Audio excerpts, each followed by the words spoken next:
The views and opinions expressed on Analyze This are entirely those of the on air participants and do not reflect those of the station's board, management, staff, or underwriters.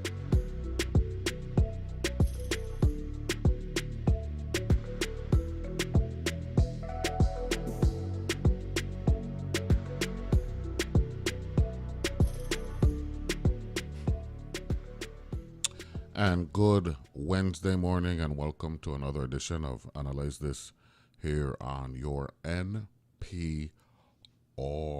station in the U.S. Virgin Islands, WTJX FM 93.1, with yours truly, Neville James. Look, it is absolutely gorgeous outside. Today is Virgin Islands in high visibility. If high definition was applicable, and I believe it could be, it is what it is, right? I could see the western end of St. John clear. I could see the British Virgin Islands, the outline of the British Virgin Islands, just sitting here inside the studio looking at through glass. When I came over the hill over there in Contentment, Richmond, and I saw how clear, like I was saying in St. Thomas, this morning was. I could only imagine as the sun starts to, work its way over the top. If it don't remain the same level of partly cloudy. This afternoon is one of those days where you go up by the bypass, you pull out your cell phone, and you take a shot. I'm willing to bet to all my people up in St. Thomas that you could see, look into the south, when you look over the St. Thomas Harbor, look over the top that I call it. You could see St. Croix, at least the outline of St. Croix, clear, like I ought to say. Check. So this is it, man. This is springtime. You know what I'm saying? Are we working towards Carnival? Next week. I think the village open Monday. And, WTJX, we're going to be doing our thing over there. Right? Cheering Parade and Big Parade, right? It's Friday, May the 2nd, and Saturday, May the 3rd. You know what I'm saying? So, it's all good. Got a good show today. Raymond Williams, the Virgin Islands Lottery office director and number one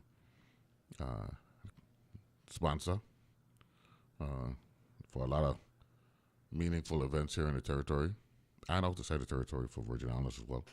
Going to be joining us in studio, and then Senator Marvin Blyden going to be joining us in our number two. Just here. I see playing tech off. I don't know if you're going through a routine or heading over to St. Thomas.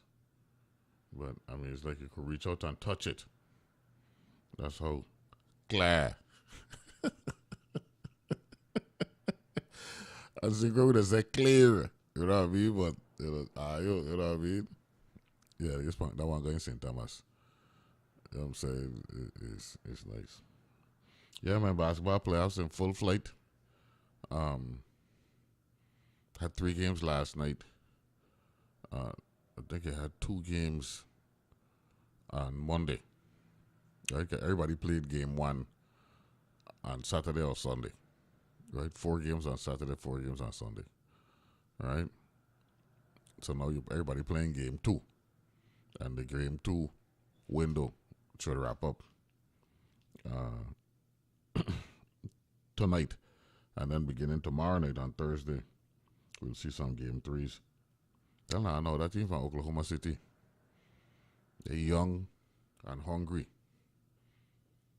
And they ain't giving Memphis a chance. I thought Memphis would have put up a little bit more of a fight, but yeah, look, ain't good at all, my boy. You know what I'm saying? So, hold on, let me pull this up. Wednesday. They got 3 more games tonight. Magic versus Celtics, Heat versus Cavaliers, and Golden State Warriors and the Houston Rockets. But back to last night, yeah, man, Memphis, they get smacked around by the Thunder. Oklahoma City had beat them by 51. They come back and beat them last night by 19. Lakers bounce back, beat the Timberwolves. So that series is 1-1. Indiana Pacers beat the Bucks again. So that series is 2-0. So we're keeping an eye on that day. You know what I'm saying? And I believe Carnival Week is also getting back to the Virgin Islands. I believe Carnival Week is also a spring break week for the children. So after they come back, then they could focus on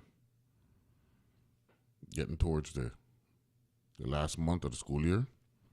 The school year now ends sometime around Memorial Day or a little bit after, due to the scheduling change. So, Toronto coming out of the Easter, 4 days this week. I think they got a spring break next week, and then when they come back on Monday, May the 5th, they're good to go. So, Glenn, do my favor, call someone so we can find out if what we're experiencing now is going to be the norm for today. I know it was breezy again last night, but son, weather nice. I know yesterday we spoke to Maria, was a cold front. And water look calm, so we're going to find out about the currents and all that stuff real quickly, and then we get Director Williams to join us here in our number 1. And then we'll go from there. I saw they had an interview with Jawan Roberts. We're going to find out now about his professional career, now that his college career has come to an end. And one thing he did get was a lot of profile, having played for a team like the University of Houston Cougars, who was a very good team, coached by Kelvin Sampson, and they played a high profile schedule, so he got a chance to show the scouts that he could play that physical game, that physical type game. And it looks like we might be heading back to that trend of basketball based on some of the scores we've seen in the playoffs. We ain't seen them run up and down the court and all that stuff. Game physical, and that's his game. So, hopefully, his thing will work out. I know that the ladies had the NBA draft last week, and the young men, they'll have their draft in June. I believe the WNBA starts next week, right? So we're gonna keep an eye on Aaliyah and see how that works out. Because I saw a photo of her, look like she be in the gym. You know what I'm saying? So we'll see how that pans out. And the young lady from Connecticut, she was the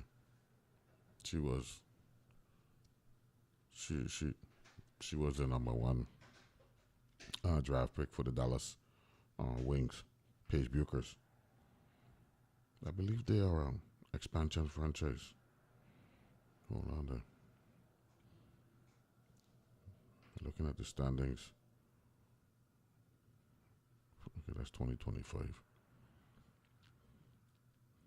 But I believe the team, the reason why they got her, Dallas Wings. Let me see. Okay, no, Dallas been in the league, but they were losing a lot of games last year. They were 9-31. They're not an expansion franchise. So got a lot of games on TV for a team that wasn't winning a lot last year. That's because of Paige. She's that good. So our focus here is the Indiana Fever. You know, they got the most popular player in the league in Caitlin Clark, and the most popular player in the Virgin Islands, Aaliyah Boston, who, by the way, they exercise her option to keep Aaliyah through 2026. So she'll play this year, her third year, and then her fourth year. Yeah, man, what's going on, man? Oh, what's up? What's up? And she was a rookie of the year last year, and hopefully Aaliyah could bounce back and be a all WNBA player this year. Like this, look, put on some headphones there and pull the microphone down. And get comfortable there. Once I get you on my couch, like a shrink. We pull it down, pull it out. There we go. Yeah. And then we're good to go. So we have the lottery office director in live and direct here in the studio. Yeah, but let's get back on our coach and pull the microphone and then we're good to go. You know what I'm saying? You sit back, you got a whole heap of room on the chair and the couch. I ain't want to feel like that. Pull the microphone closer though. Yeah. Good morning, sir. Morning. Thank you, Neville, for allowing us to come out to share some information. Mm-hmm. You know, introduce yourself to the audience. For those who my name is Raymond Williams. I'm the executive director of the VI Lottery. I want to say good morning to you, your listening audience, and I want to start out by giving a very serious shout out to my staff and our support staff. Mm-hmm. Pull the microphone up a little bit more direct. Yeah. There you go. It's a directional mic. So. Oh, okay. Yeah, there we go. Better? Yeah, man. Yeah. So we've been, and let me just give you a basic chronology of how this whole thing started. So around the week of March 10th, we had an environmental air quality issue on St. Thomas. As you know, where we're located on St. Thomas with the Waste Management authorities, sewage lines and stuff like that, you know, from time to time, orders get into the air. But this one was more pronounced within the office on St. Thomas. So we had to shut down the office around, I think either somewhere around the 11th or 12th of March. We were able to get some work done to clean the air and make it a safe working environment for our team. And at that point in time, we had just, we were about to start drawing number 1048. We were supposed to have the drawing for draw number 1047 on the 13th of March. The closure on St. Thomas took away maybe 2 days of opportunity for sales for our dealers. It is always our goal to ensure that we give our dealers and our customers ample opportunity to purchase their tickets. So we postponed the draw from the 13th. We had reopened the St. Thomas office on the 13th, did sales. March the 13th. March the 13th, correct. And we had done sales, I believe, the Thursday and Friday. Monday morning, we show up to work, get a call from the IT staff saying that we're having some problems, connectivity issues in both districts. Subsequently, contacting our consultant out of Puerto Rico, they attempted to bring back the system as well. No success. Immediately, they jumped on a plane because I think at that point they knew that something was afoul. So they flew over to St. Croix and immediately began they had advised my IT team to shut down everything so that in case what was imminent, that what happened couldn't penetrate our systems any further. They came up, they began immediately looking to find, and this is a new term that I've learned, patient zero. I don't know if you ever heard that term before. I learned this term from BIT, from Jonathan Tucker. And anyway, so immediately we shut down everything. I called Rupert Ross, who is the head of the BIT, told him what was going on. He sent Jonathan Tucker over, and I got to shout him out in a huge way, along with the entire staff that has been supporting us. They, in turn, called CISA. CISA is basically an arm of the FBI that deals with cybersecurity attacks. So they started to look at what was taking place with all the systems being shut down. My consultants out of Puerto Rico now started to processes to get us back up and running. So over the first, I would say that first week, the goal was to isolate and to ensure that whatever systems or equipment were impacted or encrypted, that those were set aside. Went through that process immediately.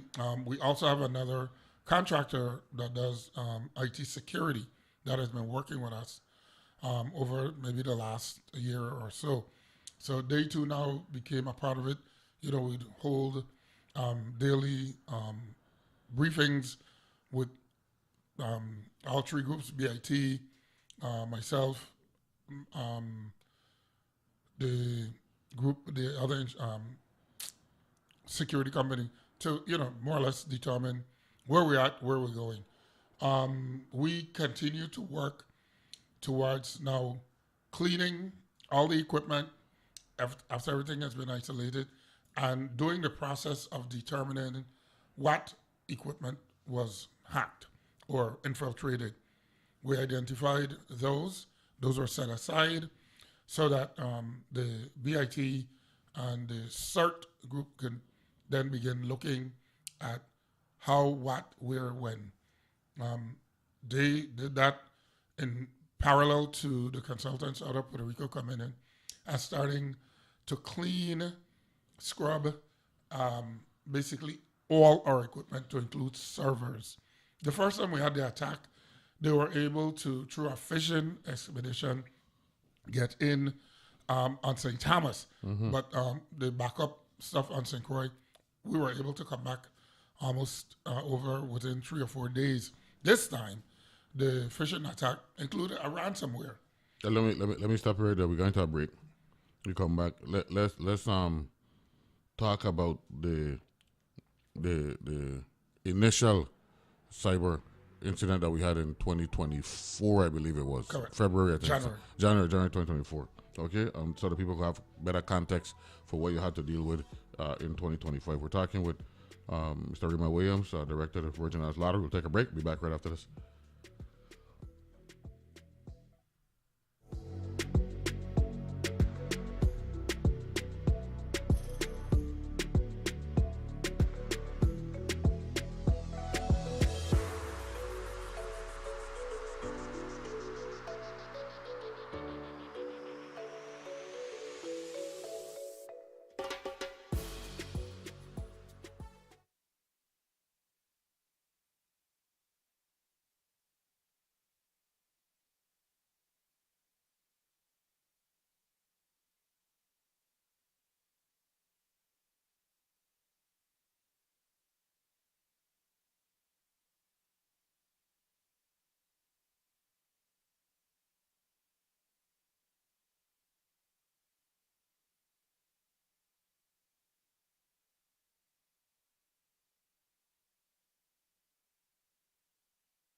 And we're back here analyze this, and we've got the Lottery Office Director Raymond Williams here in the studio, giving us from the horse's mouth, literally, what has transpired with the Lottery Office and some tech issues, not only in 2025 but also in 2024. Good morning, Director. Glad to have you back on. Sure.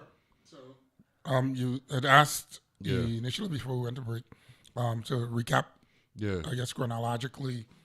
So on that initial attack back in January of 2023, similarly, it was a fishing expedition, and the bad actor had planted, for the lack of a better technical term, something into the system, maybe an email or something, and that, based on what had been reviewed, must have been sitting in our system since November of the previous year. So 2 months? Yeah, for about 2 months. Yeah. And so and I can't, because those are still ongoing investigations, but so I can't detail who, what, and stuff like that. But that was a pathway back in 2023, January. Like I said, I mean, well, January, it happened in January 23. We're in 25, yeah.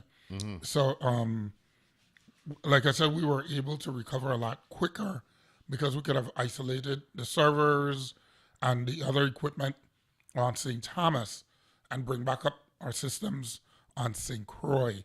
And that's what we were able to do in a few days. This time around, the bad actor got in, and that information, once everything is completed, we'll be doing a press conference in more detail, because I think it's important, not just for community knowledge, but for other government agencies, for even in the private sector, even individuals, to understand that a cyber attack is not something that you anticipate. You try to protect your software, your hardware, you try to protect all your systems and your information as best you can. But Neville, these guys are so creative, and I mean, that could be a whole discussion unto itself. But where we are at today, the bad actor was able to encrypt our entire system. What? The good thing about this, right, is that our financials are so separated and segregated that you can't touch the money. Okay, but you basically crippled our operation. We went, it's like the analogy, and I use it all the time, of a woman giving birth to a child. And day one, that child has to learn every day. You creep, you crawl, you walk, you talk, etc. Similarly, we went from raising an 88 or almost a 90-year-old child or adult to now back to a female giving birth to a brand new child. Mm-hmm. So we literally had to start over, and just picture it, you know. But what is it without giving away the operation and the inner functions of how you conduct lottery? What is it from a software or from a technological standpoint that they were able to impact in terms of how you go about conducting lotteries and all that stuff, generically? So basically, like I said, they encrypted everything. They took control of all of our information. And the ransom note basically said, hey, pay us $1 million and we'll give you back your information in 2 to 3 minutes. Wow. Yeah. So this is a very serious situation we're dealing with. Yeah, I and I'm not going to make suppositions as to who did it, because we don't know. Mm-hmm. We don't know. These guys are genius at best, to say. Mm-hmm. So now we had to start over by re-entering, after we had all our equipment sanitized, and then. So when you are here telling people that we had a major cyber breach, this ain't something that, okay, we're starting from scratch and we can fix overnight. This thing requires a whole sophisticated, comprehensive review, sanitization, whatever the word is, and all that stuff, because there's so much information that's actually included up in the system, installed in the system. Correct. So this is really square one we're talking about, yeah, then. Ground zero. Ground zero. Absolutely correct. Ground zero.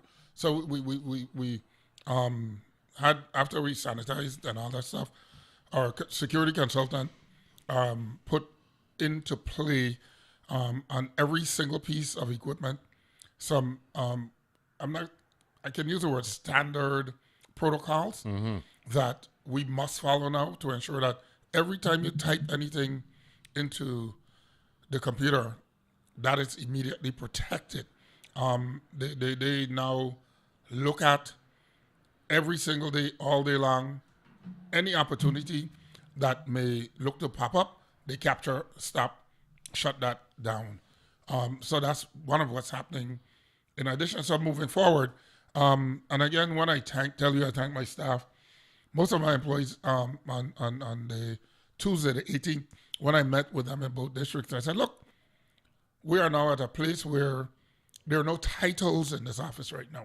Everybody now becomes a data entry specialist. Okay? Whether you're enforcement, sales, accounting, marketing, everyone becomes a part of this process. So over the last 4 weeks at least, after we were clear to begin a rebirth, my staff has been inputting, just picture like several 100,000 sheets of data. You take a piece of paper, are you transposing numbers? You're a number guy. You taking sales receipts. If I'm dealer number 001 and on whatever date in early March, you bought 1,000 tickets, they got to literally punch in all those numbers. So just picture that experience with all the staff engaged, try to re-enter all this information. And let me give you some more background. The reason we have to go that far back is because we can open the door tomorrow. You know? We could have opened the door a few weeks ago because the drawing system is a standalone process. Yeah. We could have done the drawing for draw number 1047. But the thing about it is, had we done the drawing, we could only pay out for that single drawing. So if you had a ticket for draw number 1046, 45, EX 88 or something like that, that fell within the 180-day window, I could not pay that ticket. Wow. So you're a dealer, as most of some of them do. The customer, purchase a ticket from them. Sometimes they'll bring the ticket, so cash it and exchange it to buy a new ticket. We couldn't do that. Okay? And So I would literally cripple. absolutely crippled. So now we're at the point where we've re-entered all this information. We're going through what's known as our auditing phase right now. And Neville, we're human beings first and foremost, and mistakes will be made because they're there all day, almost 10 hours a day, 6 days a week. Just entering information. Entering information. Your eyes sometimes, Yeah, man. you know? Yeah, I know So about that. those are the realities. Anyway, that happened. We're auditing the information because at the end of the day, before we can safely go to production mode, quote unquote, we got to make sure that all that data is accurate. Bad data in, bad data out. So between my staff and our consultant, infrastructure consultant out of Puerto Rico, they're back and forth ensuring that, okay, you inputted this, but we're seeing these errors. Correct these errors. We're going through that process. And interesting enough, you know, when I thought, based on information I garner from my team, I thought that maybe about 2 weeks ago, we'd have already opened our doors. But reality is what it is, and we're still working through that process. Now let me ask this question. Listening to you, and processing what you're saying through the eyes of a lottery player. Given what has transpired, does the lottery system now need two information technology systems to protect itself. In other words, one that is strictly gaming and another one that is completely administration? That's a technical question. I'm not the IT person, but what I'll say to you is that as part of our recovery effort, we recognize that we had to now employ even better backup systems, multiple factor authentication for every individual that goes onto any equipment. We are looking through BIT. One of the things we're going to do that we were operating pretty much independent as an agency. We had our own contractors that did our storage backup, dealt with our technical issues. But we are now going to become a part of BIT's infrastructure. If you look at what has been happening, which has optimum defense mechanisms. I think, I would say that. To protect against, nothing can be absolutely bulletproof, for lack of a better term. Correct. But are there defense mechanisms where technology is concerned? You're confident that going that route and being incorporated in that route now actually put you in a better position to defend yourself against bad actors, like you said? That's correct. And not just only BIT, but in addition to BIT, we'll have our independent contractor working in tandem with us still as well. But yeah, so I learned a lot. Like I said, I didn't go to school to study IT, but I've learned a lot. But this is 6 weeks we're dealing with now. Almost, yeah. Almost 6, you know what I'm saying? So, and, it's important that our customers, our dealers appreciate and understand that it is not a simple fix, number one. Number two, all the rumors that you hear about what was happening in the office, that's just how people are, No, we don't take that down on the show, yeah. And then, so what I want to say to our customers in particular and our dealers, hold on to your tickets for draw number 1047. That drawing will be happening as soon as we open our doors, as soon as I am totally confident that we have all the information, everything that we need to move forward, we're going to open our door. You don't have the ability to run a truly manual drawing? No, we don't need to do a manual draw. We're not going backward to the manual draw process. Like I said to you before, the random number generator system, which is industry standard, which is used globally, not just nationally, but globally. The only people that I know that don't use RNG is Puerto Rico. They're the only one that still does a manual draw. So that system is independent of everything else. No, because the reason why I asked that is because you got dealers, you got people who are players. They're dependent on you having drawings. Correct. And, Absolutely. And, correct. and it's been since the middle of March, and here we are next week, Wednesday, gonna be the last day of April. So that's the reason why I asked that question. Yeah, but the thing is, like I've been saying throughout the program here this morning and before, we can do the drawing. Draw number 1048 had already started on sale on the 14th, I think. Some of those tickets have been sold. Friday the 14th. Right. Yeah. Friday, March 14th. Correct. Yeah. We were supposed to have a draw on Thursday, March 13th. That's correct. 1047. Correct. That still hasn't been conducted. Correct. Because how the process works, the same day of our drawing is when the new drawing goes on sale. Correct. So that took place. And we sold almost close to 2,000 tickets for that drawing. For 1048? For 1048, correct. Yeah. 1047 is closed. What's the average number of tickets you sell for 1047? Per drawing. Per drawing, the average is around 51 to 53%. Okay. So those tickets we took the opportunity to ensure, and like I said, in this attack, it crippled everything. We have multiple systems that do perform independent pieces. You have the point of sale system that you make the sales, it uploads the information, it then transports that information to the print on demand system, which prints the tickets in the office. That too got licked down. That's a different contractor. Our phones got licked down. What? Yes, sir. Everything got licked down. You understand me? So now our phones are back up on St. Croix.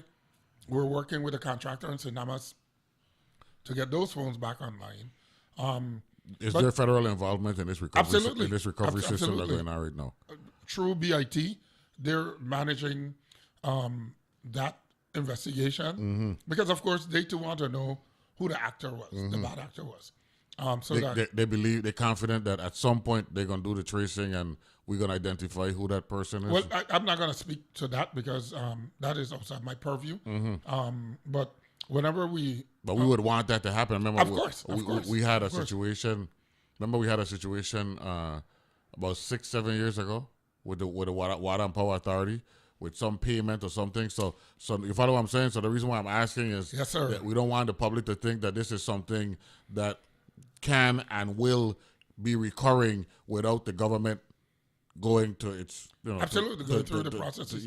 Not going through the process, but actually going to whatever extremes are necessary to protect us from this negative potential. And the slight difference there is that with the WAPA situation, how that happened, those guys were so bright who did it that, and possibly to some of our stuff, if your email address is neville.james@wtgx.org, these bad actors will create a new email address. Spell Neville, Novele. Yeah. .james, WTGX.org. And if the person opening the email ain't paying attention, Yeah, man. that's the gate. Without a doubt. So we're going to wrap up the conversation when we come back. We got the director, Raymond Williams. We also want to ask him how this impact the philanthropy, because the Virgin Islands Lottery is arguably, the biggest supporter of many events here in the Virgin Islands. So we'll take a break, come back right after this.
I went back here and analyzed this, and we're talking with Virginia's Lottery Office Director, Raymond Williams.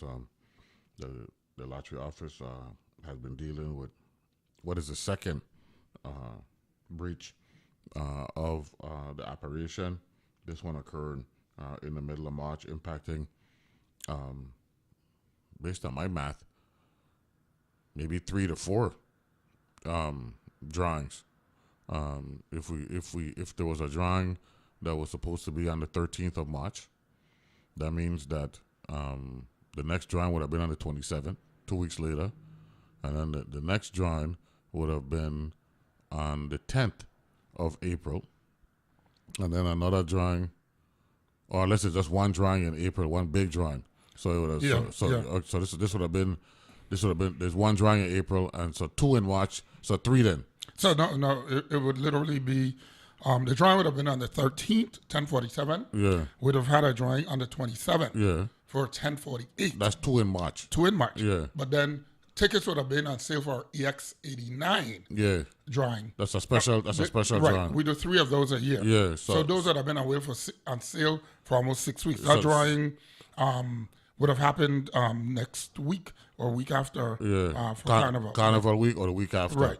Okay, Yeah. so 3. So it'd be 3 drawings that are impacted. It would be 3 drawings, but as a result of what we're experiencing, You already told me that one is not happening. The EX is not going to happen. Yeah. But we're still going to do similarly. That the next drawing 1048, although it's not going to be paying out the prize payment levels of 500,000 and down, it's going to be an ordinary drawing. But we are going to add the same bonus prizes to that draw. As a part of that comes with the extraordinary. That would have come with the EX, extraordinary drawings. Okay. So just let me wrap up the part about the attack, because it's important that our community understands.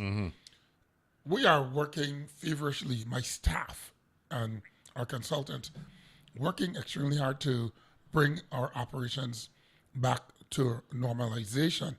And, these things are so far beyond your control. And as we work to do that, it's taking a lot longer than we would have wanted it to be. But we are meticulously working at making it happen. Okay? So I wanted to not close but speak to that. But let's talk on the positive sides of what was happening. We talked about the entire system being encrypted, shut down. We had to rebuild our financial software applications as well from scratch. So just think about this, right? The first attack, we needed to provide information to our external auditors to do our audits for 2022, 23. We had a group of interns re-entering all that information from, I think it was August of 2022 forward. That information again got licked down. Okay, so in working, meeting with the auditors yesterday, we're trying to see how we can best do what we're doing now, but at the same time try to get that information for them, because it impacts the central government as well. Our upcoming, once we open, like I said in the press release, once we're back live, normalized, we're going to open our doors and we're going to do 1047, draw number 1047 that following day. We will have the tickets. We broke off at one point, but we were able, thanks to Property and Procurement Printing Office, we printed all the tickets that we need for sale for draw number 1048. So those tickets have been printed, inspected, sorted. Dealer packs are ready. So once we open the door, unlike what is the norm that you pay for your tickets, it automatically prints it. Now, they're already printed. You pay for it, they're printed, and then we pull those numbers like we did in the past for that dealer. This is for 1048. 1048. Okay. We're still working with the contractor that does the print on demand piece. Because remember, no, Neville, everything got to get rebuilt from scratch. Whether you are an outside contractor providing us with software, we had to start back over on every front. The good news is that on our financial data side, with that software is now back and functional. we are able to pay our vendors.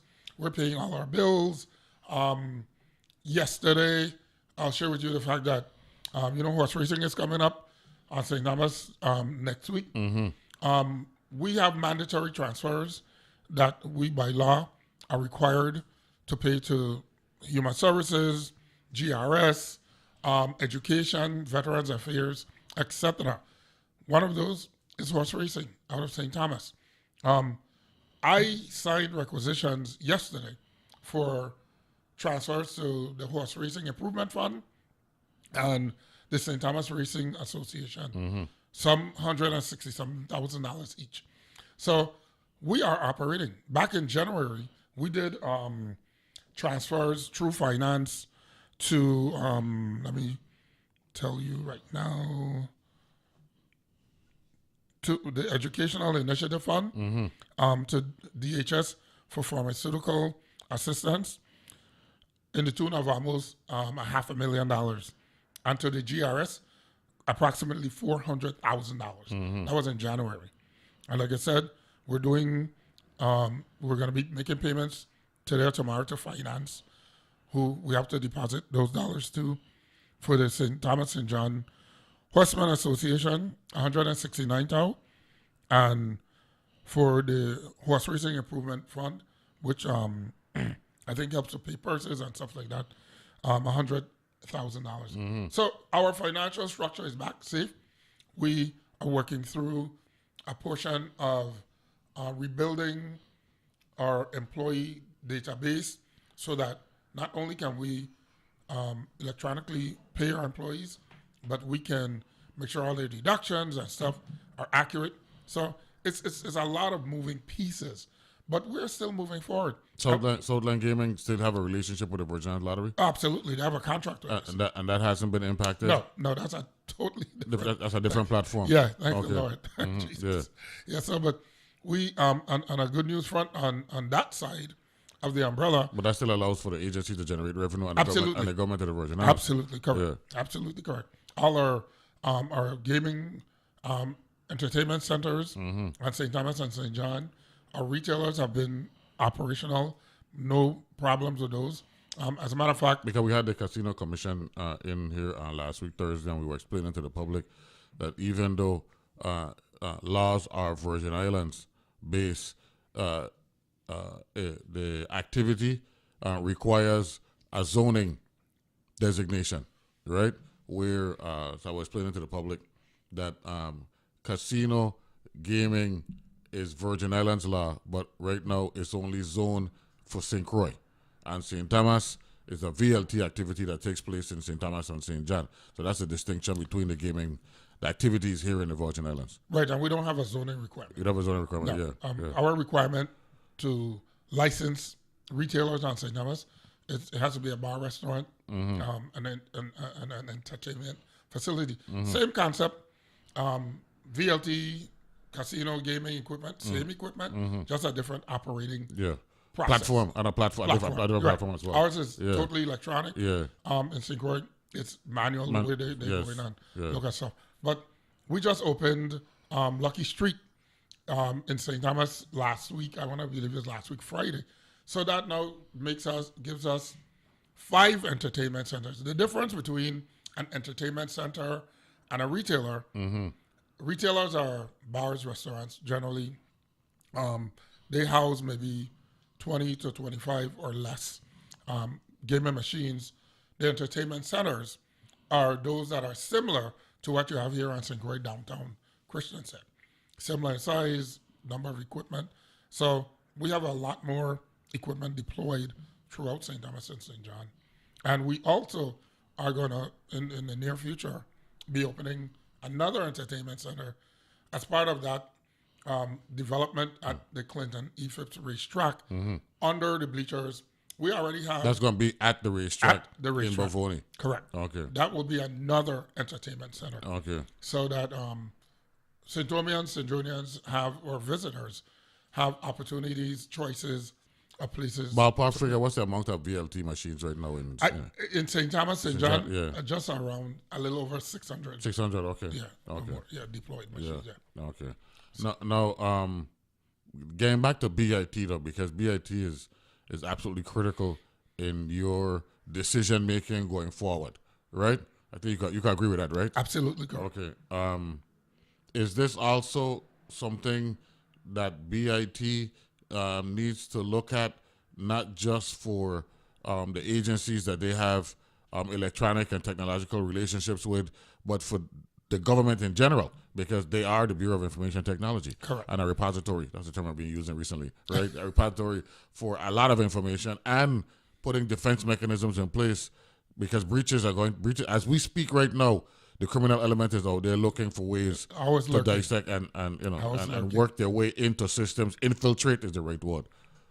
That's correct. Yeah. So, like we discussed earlier, we are gonna be eventually migrating our backups and the other stuff, technical to me, through BIT. It's a service that we're gonna pay for to ensure that we're doing the right thing, and also we will also continue to have multiple backup systems, cloud. Well, let me stop there because we want to give everything. Yeah, we want to give everything. Yeah, don't do that. Yeah. But I just want to clarify the January 2024 breach. That's still an ongoing investigation. Absolutely.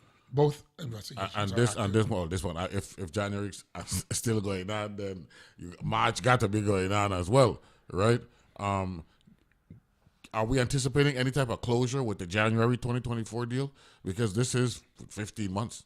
Well, in the January deal, the level of that investigation was not as huge as on this one. Oh, this one was more intensive. Yeah, this is extremely more intensive because when you look at how whatever happened, the federal government along with the local government, who are the controlling arms of that stuff, they need information. They need to know how these things are happening so you can better protect all the services that they provide, along with lottery and every other government entity. I think so. Not to diminish the breach, but it was, if not smaller scale compared to 2025. The difference is that we had our backups on St. Croix for 2024 for the first one. Yeah, because when I was just doing some research of what you were talking. I was back in business in 5-6 days. Correct. With that one. Correct. This one. Correct. Nowhere near that. This one was 100% total brand new rebuild. Wow. Yeah. Wow, that's interesting. We still got Caribbean Lottery here in the territory. Absolutely, and you got relationship with them. Yes, they are contracted through the VI Lottery to do our instant and scratch games, manage our Powerball and Mega Million games as well. So they're still operating. We make sure we stay close touch with them. The lottery has relationships with Caribbean Lottery, Southland Gaming. And that's it. That's extended. Those are our two contractors. Those are two contractors right now. Okay, I just want the public to have a feel for what's going on because it's different outside of our traditional. And the traditional lottery, the Fungi and that. And Walter Brenner, the Walter Brenner thing from back in the day and all that stuff. When you play the VI lottery, everybody. That's what I'm talking about. You know what I'm saying? So I'm glad that we could share a lot. But this is serious times. It is. And I often say to our dealers, we feel the pain. A lot of our dealers depend on this business, this enterprise, for their income. Yeah. 6 weeks out, getting their money. Yeah, man. But even and not only that, you got players out there who religiously buying 10, 12 sheet a drawing. Neville, I face them all day. Just like I like to play horses. They like to play lottery ticket. And some people like to play slot machines. That's what Absolutely. it is. You know what I'm saying? Absolutely. So every day, all day, we're facing them. And, the bottom line question is, when are you going to open? Yeah. And I am not going to proffer a specific date because I ain't going to tell you we're going to open Friday. I can't open Friday because it's a whole nother issue coming up. Glen Ray, Central High School just come out. They said, I'm not going to proffer. All kind of thing. Yeah, this man. Mr. Ross, for the principal when you got yes, right? Sir. Yeah, he's not going to proffer a date, that kind of thing. Yeah. But look, I just want to thank you for coming in and talking to the public in person because I've been reaching out to you. You've been sending me the releases, the press releases and all that stuff, but some people like to hear, like to touch the flesh, and they're touching the flesh here through the microphone. Anytime you're ready, feel comfortable, come in. We want you to divulge information that going to undermine the ongoing investigation. But just feel free to reach out, and we're good for that. And okay? I want to thank you for this opportunity. I'm going to leave here and go to 103.5. Yeah, do what you got to do. And then, we've done some in St. Albans. I'm trying to get around because, to your point, people want to know we just couldn't have done this until now because... Jackie must still holding things down? Or? Yes, she is. Yes, she is. Okay. Yes, she is. Tell her don't let And I want to... Tell her behave because you want me to come over there. Yeah, I don't want her to go to a waste. Yeah, but just for our playing customers, whoever purchased tickets for draw number 1047, we're going to do a second chance drawing. I want to believe we're going to do it on Friday. So if you have purchased tickets for 1047, you can register your ticket number, name, address, and phone number on our website. We sponsored a series of events that are going to happen for Carnival, and so we're going to have tickets available for that. Don't rush. We'll take a break, come back. Okay. So give a couple of minutes after the 9 o'clock, into 9 o'clock hour, so I don't want you rushing. Okay. Cruise and hospitality. Okay. Be back right after this.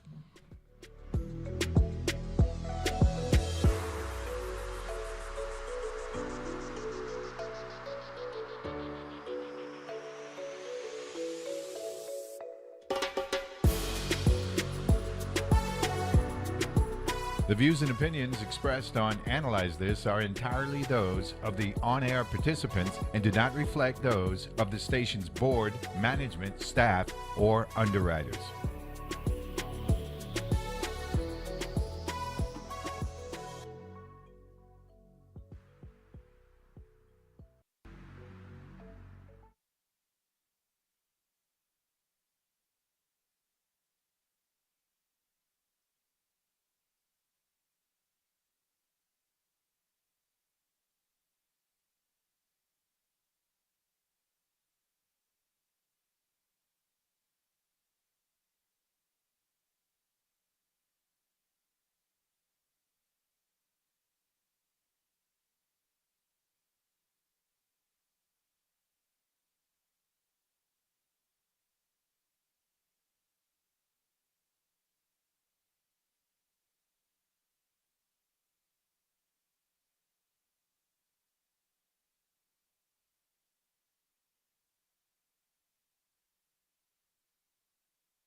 The views and opinions expressed on Analyze This are entirely those of the on-air participants and do not reflect those of the station's board, management, staff, or underwriters.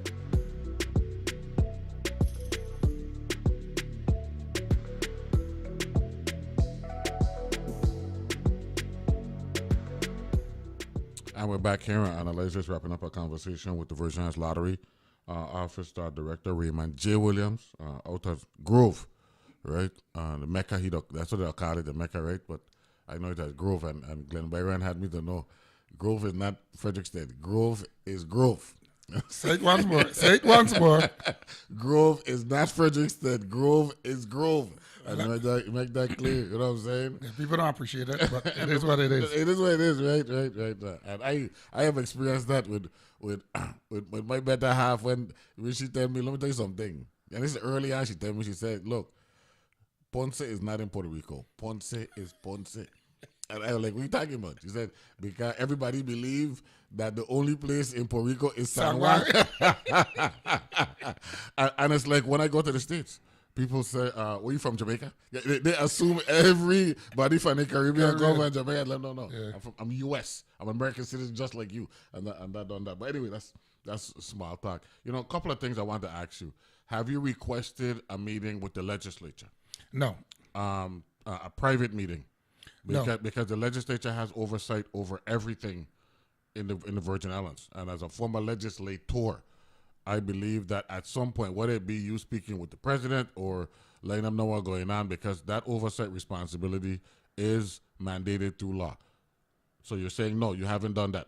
No, we haven't. Or is that something that you're looking at doing, or you're just waiting until the right time because it's still an investigation ongoing? Correct. So because you don't want to disrespect the first branch of government. There's no disrespect at all. I just know that my goal, my objective immediately is to get my office operational and functional. Mm-hmm. Yesterday, I took the opportunity to share the press release with every single senator. Okay. I don't know that until such time. And no, so it's not a disrespect. That's what I'm talking about. Not disrespect. I mean, look, you just want to go through certain politics like everybody else. You just want to go through certain. Yeah, we gotta open incremental steps. I gotta open the office. Yeah, okay. Before I do anything else. Okay, good. Okay, but I just wanted to end by telling you that because we, as you said, sponsor so many events. For our sponsorship program was suspended. I want to believe around November of last year. We are honoring all those contribution sponsorships, promotions that we had approved probably through, I would say, early January.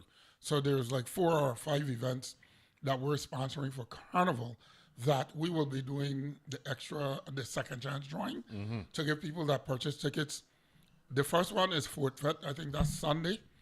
So we're going to hopefully bring through our website, winusvilottery.com, asking our customers to, again, upload your name, ticket number, your address, your phone number.